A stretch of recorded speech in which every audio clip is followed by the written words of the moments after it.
الحمدللہ رب العالمین والصلاة والسلام علی سید الانبیاء والمرسلین وعلی آلہ واصحابہ وازواجہ وامتہ اجمعین الی یوم الدین۔ الحمدللہ آج 11 ستمبر 2022 کو سنڈے کے دن ہمارا یہ پبلک سیشن نمبر 59 منعقد ہونے جا رہا ہے۔ آج تو ویسے کوئی کرنٹ افیئر نہیں ہے، لیکن ڈیٹ بولتے ہوئے میرے دماغ میں 11 ستمبر کا واقعہ آ گیا 2001 کا، ٹوئنس ٹاور کا، جس کے بعد آپ سمجھ لیں پوری دنیا میں مسلمانوں کے لیے ایک طرح سے زمین تنگ کر دی گئی۔ اب اس واقعے کے حوالے سے مختلف آراء ایگزسٹ کرتی ہیں۔ بعض لوگ اسے انسائیڈ جاب کہتے ہیں، بعض لوگ جو ہیں وہ اسے بہت بڑا کارنامہ قرار دیتے ہیں۔ بہرحال اینڈ رزلٹ یہ ہے کہ خواہ یہ انسائیڈ جاب تھی، چاہے یہ کسی جہادی تنظیم کا کارنامہ تھا، قرآن و سنت کی روشنی میں اس طرح کی ایکٹیویٹی پرفارم کرنے کی کوئی اجازت نہیں ہے کہ جس کے اندر آپ انوسنٹ جو پبلک ہے اسے نشانہ بنائیں۔ مسلمان ایسا نہیں ہوتا کہ وہ کسی غیر مسلم کو مرتے ہوئے دیکھ کر خوش ہو صرف اس وجہ سے کہ غیر مسلموں نے اتنے مسلمان ناحق شہید کیے، تو اس کے بدلے میں اگر ان کی پبلک مر جائے تو اس پہ ہم خوشی کا اظہار کریں۔ اسلام کی تعلیمات یہ نہیں ہے۔ اسلام تو کہتا ہے کہ آپ نے انصاف کے اوپر قائم رہنا۔ وَلَا يَجْرِمَنَّكُمْ شَنَآنُ قَوْمٍ عَلَىٰ أَلَّا تَعْدِلُوا، کسی قوم کی دشمنی تمہیں اس پر مت ابھارے کہ تم انصاف کا راستہ چھوڑ دو۔ اعدلوا، انصاف کا راستہ اختیار کرو۔ ہوا اقرب للتقوی، یہی اللہ کے نزدیک تقوی کے قریب ترین ہے، یا تقوی کی روش ہی یہی ہے کہ آپ انصاف کا راستہ اختیار کریں۔ تو انصاف کے راستے میں تو آپ نے میدان جنگ کے اندر بھی رولز اور ریگولیشنز کو نہیں توڑنا۔ آپ دیکھیں کہ صحیح بخاری میں وہ مشہور حدیث ہے، جب صلح حدیبیہ کا معاہدہ لکھا جا رہا تھا، اسی دوران جو معاہدہ لکھنے والا تھا سہیل ابن عمرو، بعد میں مسلمان ہو گئے، تو اس کا ایک بیٹا تھا ابو جندل، دو بیٹے تھے نا، عبداللہ اور ابو جندل۔ آپ تو آپ نے عمر سیریز بھی دیکھ لی ہے تو آپ کو وہ نقشہ ذہن میں آ جائے گا۔ تو جو ابو جندل تھے وہ بیڑیوں میں جکڑے ہوئے کسی طریقے سے اپنے والد کی قید سے مکے سے بھاگ کر نبی صلی اللہ علیہ وآلہ وسلم کے پاس اس جگہ پر حدیبیہ میں پہنچ گئے۔ اب معاہدے میں ایک شک یہ بھی لکھی گئی تھی کہ اگر کوئی شخص مکے سے مسلمان ہو کر مدینہ شریف آیا تو اسے واپس کر دیا جائے گا، اور اگر کوئی مسلمان مدینے سے مکے کی طرف گیا تو اسے واپس نہیں کیا جائے گا۔ کیسی یعنی ناانصافی پہ مبنی ایک شرط تھی۔ نبی علیہ السلام نے اسے قبول کر لیا، کیونکہ اس کے اندر تو پھر ابو بصیر والا معجزہ ہونے والا تھا۔ وہ آپ میری ویڈیو دیکھ لیں، ایک شخص کے ذریعے اللہ تعالیٰ نے کس طریقے سے کایا کلب کر دی مسلمان کی۔ تو نبی علیہ السلام ایگری فرما گئے۔ اسی موقع پر وہ محمد رسول اللہ بھی کاٹنے کے لیے کہا گیا، وہ بھی محمد بن عبداللہ لکھوایا گیا۔ اور ابو جندل کا جب معاملہ آیا تو نبی علیہ السلام نے ان سے کہا کہ اس کو تو چھوڑ دو، ابھی تو معاہدہ جسٹ لکھا گیا ہے، دوسرا یہ تو مدینہ جانے والی بات ہی نہیں ہے، تو ایک ٹرانزیشن پیریڈ ہے۔ انہوں نے کہا نہیں، آپ معاہدہ لکھ چکے ہیں، اس کی امپلیمنٹیشن یہی ہے کہ آپ اس کو واپس کر دیں۔ تو نبی علیہ السلام نے کوئی دوسری بات نہیں کی۔ حالانکہ ابو جندل وہاں پہ چیخ رہے تھے، اتنے صحابہ کے دل اس وقت غمگین تھے، کلیجہ منہ کو آ رہا تھا کہ اب اس حالت میں جو اپنے باپ کی بیڑیاں جو ہے وہ توڑوا کر یہاں پر آیا ہے، جب اسی باپ کے حوالے سے کیا جائے گا تو اس کے ساتھ کیا سلوک کریں گے، وہ آپ سوچ سکتے ہیں۔ تو بہرحال نبی علیہ السلام نے اس کو تسلی دی کہ بھائی معاہدہ لکھا جا چکا ہے، ہم اس چیز کے پابند ہیں۔ لہٰذا یہ جو عوام الناس کے اندر ایک چیز مشہور ہے کہ محبت اور جنگ میں سب کچھ جائز ہے، یہ بالکل غیر اسلامی بات ہے، یہ ایک جذباتی جملہ ہے۔ یہ بات ضرور ہے کہ بخاری اور مسلم دونوں میں حدیث ہے کہ جنگ دھوکے کا نام ہے، اس دوران آپ جھوٹ بھی بول سکتے ہیں، لیکن وہ جو سارے معاملات ہیں وہ اس صورت میں جب آپ کا کوئی عہد نہ ہوا ہو۔ ونس اگر آپ عہد کریں گے نا تو وہ عہد آپ کو جنگ میں بھی پورا کرنا پڑے گا۔ اس کا حکم سورۃ الانفال کے اندر موجود ہے کہ اگر تمہارا کسی قوم کے ساتھ کوئی عہد ہے، معاہدہ ہے، جب تک اوپنلی اس معاہدے کو توڑ کر نہیں پھینکو گے اس وقت تک تم اس قوم کے ساتھ جنگ ڈکلیئر نہیں کر سکتے۔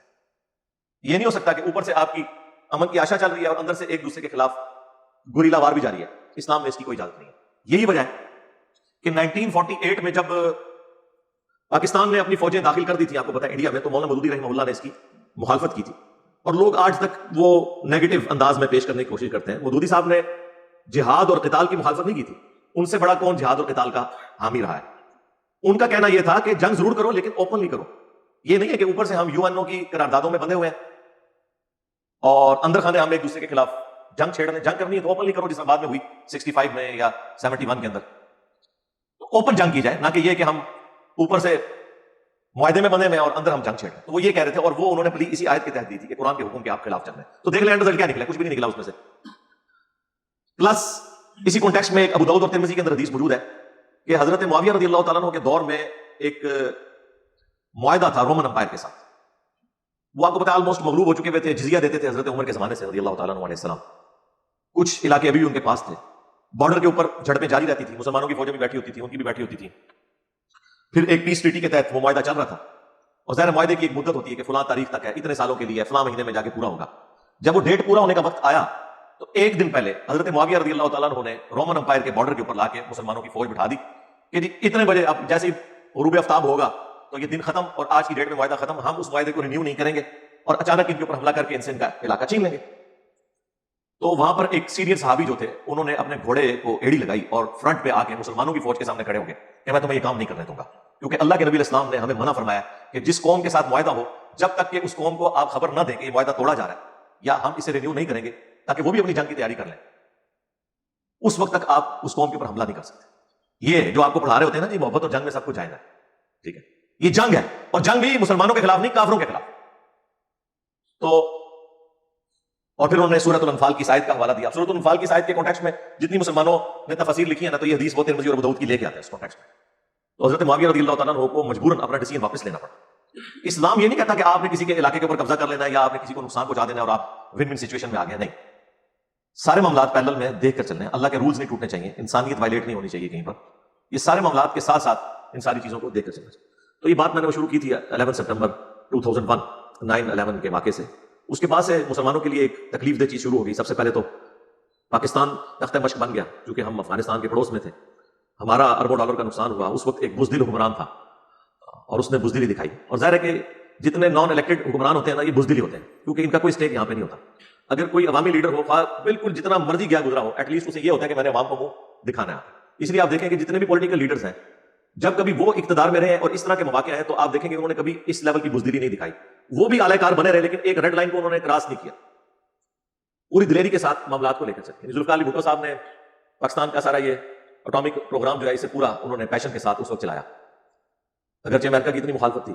اس کے بعد جب بے نظیر بھٹو تھیں تو پاکستان کا سارا میزائل پروگرام انہوں نے شروع کیا, یہ ساری ان کی کنٹریبیوشن ہے. اور اس کے بعد جب اٹامک دھماکوں کی باری آئی تو نواز شریف صاحب تھے, انہوں نے بھی کوئی دباؤ اس وقت قبول نہیں کیا. اور اس کے بعد ایبسولوٹلی ناٹ آ گیا. ٹھیک ہے, ہوا یا نہیں ہوا, بہرحال چلے, اتنی تقریر کرنا بھی ان کے لیے تو یہ بھی بہت تکلیف دہ چیز ہے کہ انہیں کوئی کہے کہ ہم بھی غلام ہیں. ٹھیک ہے, تو بہرحال سننے کے لیے تو مزیدار چیز ہے, اچھی بات ہے. لیکن جب کبھی بھی آپ دیکھیں گے ڈکٹیٹرز آئیں گے تو وہ چونکہ عوام کے نمائندے نہیں ہوتے تو وہ پھر آگے لیٹ جاتے ہیں. اور مشرف صاحب ایسے لیٹے کہ خود تو لیٹے ہی تھے, اس قوم کا بھی بیڑا غرق کروا دیا انہوں نے. پہلی دفعہ یعنی پاکستانی عوام اور فوج کے درمیان اتنی بڑی خلیج آئی کہ جو اس لیول پہ پہنچی کہ فوجی اپنی وردیاں پہن کے دفتر میں نہیں جاتے تھے, سول کپڑوں میں جاتے تھے, وہاں جا کے اپنے کپڑے چینج کرتے تھے, اور واپسی پہ بھی وہ وردیاں وہاں اتار کے سول کپڑوں میں آتے تھے. اور ان کو تو چھوڑ دیں, ہمارے جو ادارے اٹامک انرجی سے ریلیٹڈ تھے ان دنوں میں اتنے ونریبل ہوئے ہوئے تھے, ان کے اوپر بھی حملے ہو رہے تھے.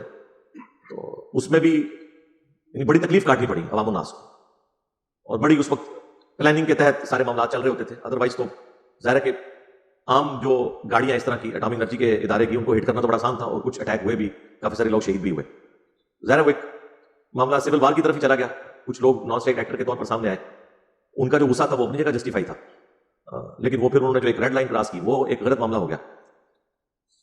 بہرحال اس طرح کی جو ایکٹیویٹیز ہوتی ہیں ان دا لانگ ٹرم ان کے نقصانات ہی ہوتے ہیں. لہٰذا مسلمانوں کو کوئی بھی اس طرح کی ایکٹیویٹی پرفارم نہیں کرنی چاہیے کہ جس کی وجہ سے باقی مسلمان تکلیف میں آئے. وقتی طور پہ آپ کوئی فائدہ حاصل کر لیں گے لیکن نکلے گا اس میں سے کچھ بھی نہیں, اور آپ ان خوابوں کی دنیا سے باہر نکلیں جو ہمیں یہاں جذباتی تقریریں کروا کے لوگ تیار کرتے رہتے ہیں. ذرا سا کوئی ایشو شروع ہو جائے فلسطین میں, یہاں پہ مولوی چندے لینے کے لیے سامنے نکل آتے ہیں, ان کی روزی روٹی شروع ہو جاتی ہے. انہوں نے ایک لبادہ اڑا ہوا ہے صرف جسٹ دکھلاوے کا. پریکٹیکلی نہ تو یہ وہاں جا سکتے ہیں لڑنے کے لیے, چلے جائیں تو ان کی لاشیں واپس منگوانے کا خرچہ اتنا زیادہ ہوگا کہ ہم کہیں گے کہ وہیں پہ دفنا دیں ان کو. ظاہر ہے ڈنڈوں کے ساتھ اور تلواروں کے ساتھ تو آج کل جنگ نہیں ہوتی. ہاں ٹی وی پہ دیکھنے کے لیے اچھا ہے کہ ایک بندہ تلوار کے ساتھ مسجد میں کرتب کر رہا ہے اور پیچھے کوئی جادی ترانہ چل رہا ہے, تو یہ تلوار والے 1000 بھی ہوں تو سامنے تو ایک بندہ بھی آ جائے وہ تو ساروں کو بھون کے رکھ دے گا. تو آج کل چونکہ ایک پروفیشنل آرمیز والا سلسلہ ہے تو لہٰذا عام آدمی تو اس طریقے سے جنگ لڑ بھی نہیں سکتا, اور نہ اس کی ذمہ داری ہے کہ وہ یہاں بیٹھ کے کڑتا رہے کہ جی میں وہاں جا کے کیا کروں گا. آپ نے کچھ نہیں کرنا میرے بھائی. جب سیدنا عمر کے زمانے میں بھی پراپر آرمی بن گئی تھی تو سب لوگ جہاد میں نہیں جاتے تھے. حضرت عمر کس جہاد میں گئے؟ نہ قادسیہ میں گئے, نہ یرموک میں گئے, باقیوں کو روانہ کیا, اور سارے لوگ وہاں سے جاتے بھی نہیں تھے. پھر پراپر فوجی چھاؤنی بن گئی کوفے کے اندر, تو پھر فوجیوں کا معاملہ بالکل الگ ہو گیا. یہ جو شروع میں اسلام میں جب مین پاور کی کمی تھی اس وقت پھر نفیر عام کی جاتی تھی کہ سب لوگ جو ہے وہ جہادی ٹریننگ بھی حاصل کریں اور نکلیں اور یہ سب کچھ کریں. جب اللہ تعالیٰ نے مسلمان امت اتنی بڑی کر دی پھر ہر بندے نے اپنی ذمہ داری سنبھال لی اور اسی کے تحت چلنا شروع کر دیا. اب بھی دیکھیں سب سے بڑی ذمہ داری اب بھی عوام کے اوپر ہی ہے, کیونکہ ہماری فوج کے جتنے بجٹ ہیں وہ عوام کے ٹیکسز سے ہی میٹ ہو رہے ہیں نا.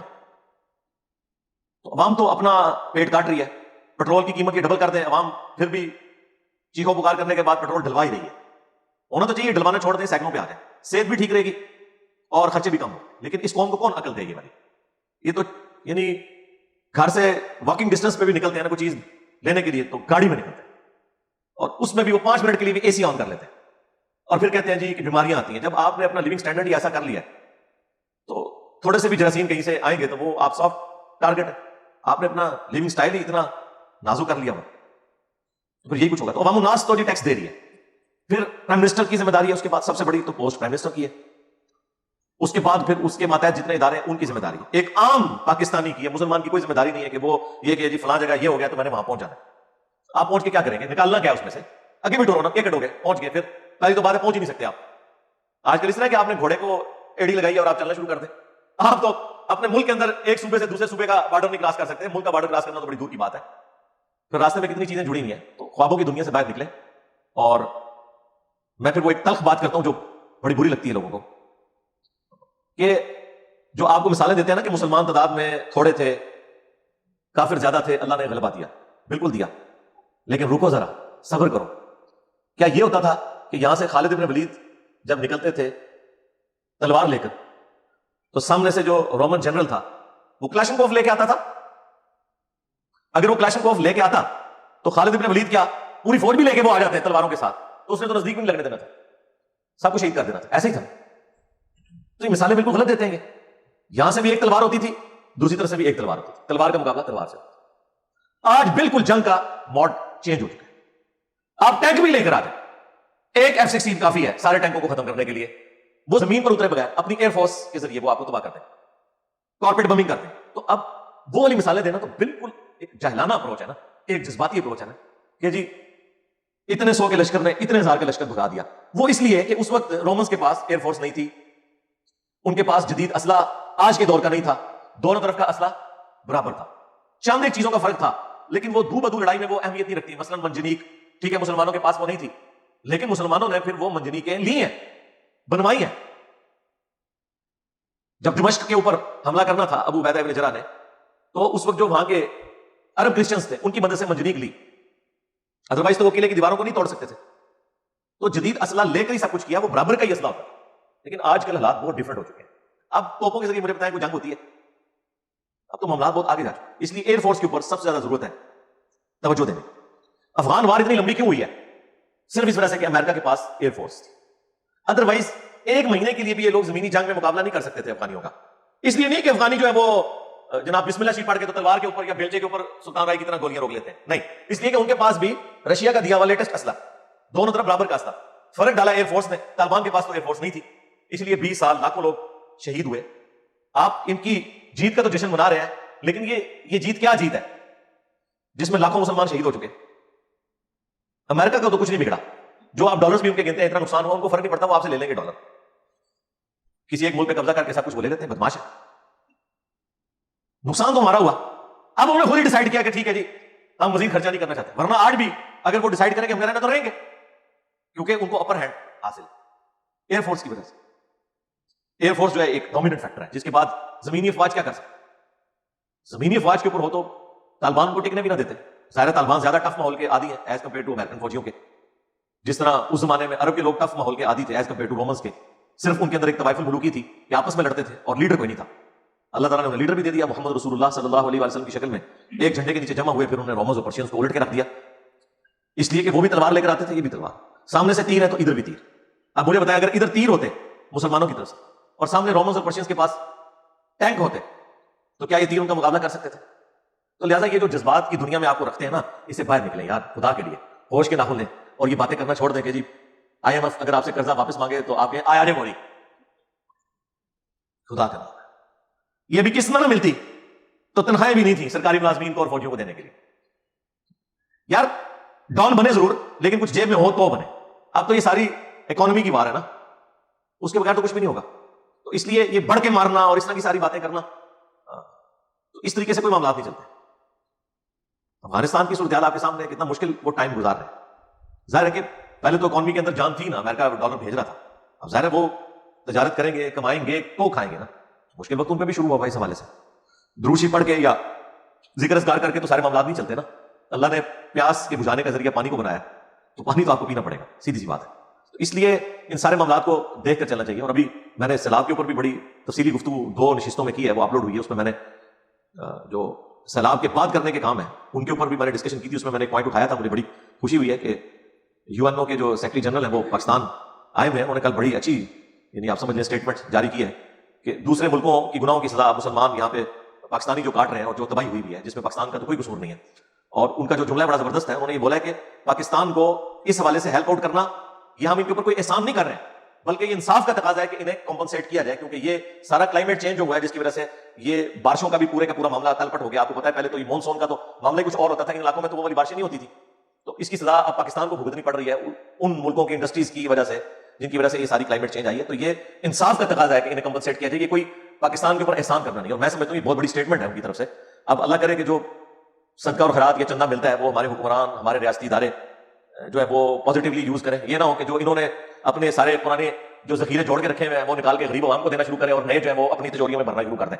یہ کام اب نہ شروع کر دیں، ورنہ تو موت تو قریب ہے. کئی لوگ تو دنیا میں ہی آپ کو نظر آتا ہے کہ بھگت رہے ہوتے ہیں اس طرح کی حرام خوریاں. تو مرنے کا عذاب تو ابھی مرنے کے بعد کا باقی ہے. اللہ تعالیٰ پاکستان کے حالات کے اوپر رحم و کرم فرمائے، پوری دنیا کے مسلمانوں کے اوپر رحم و کرم فرمائے. صلوا علی محمد و آل محمد، اللهم صل علی محمد و علی آل محمد و اصحاب محمد و ازواج محمد و امت محمد اجمعین الی یوم الدین. آمین.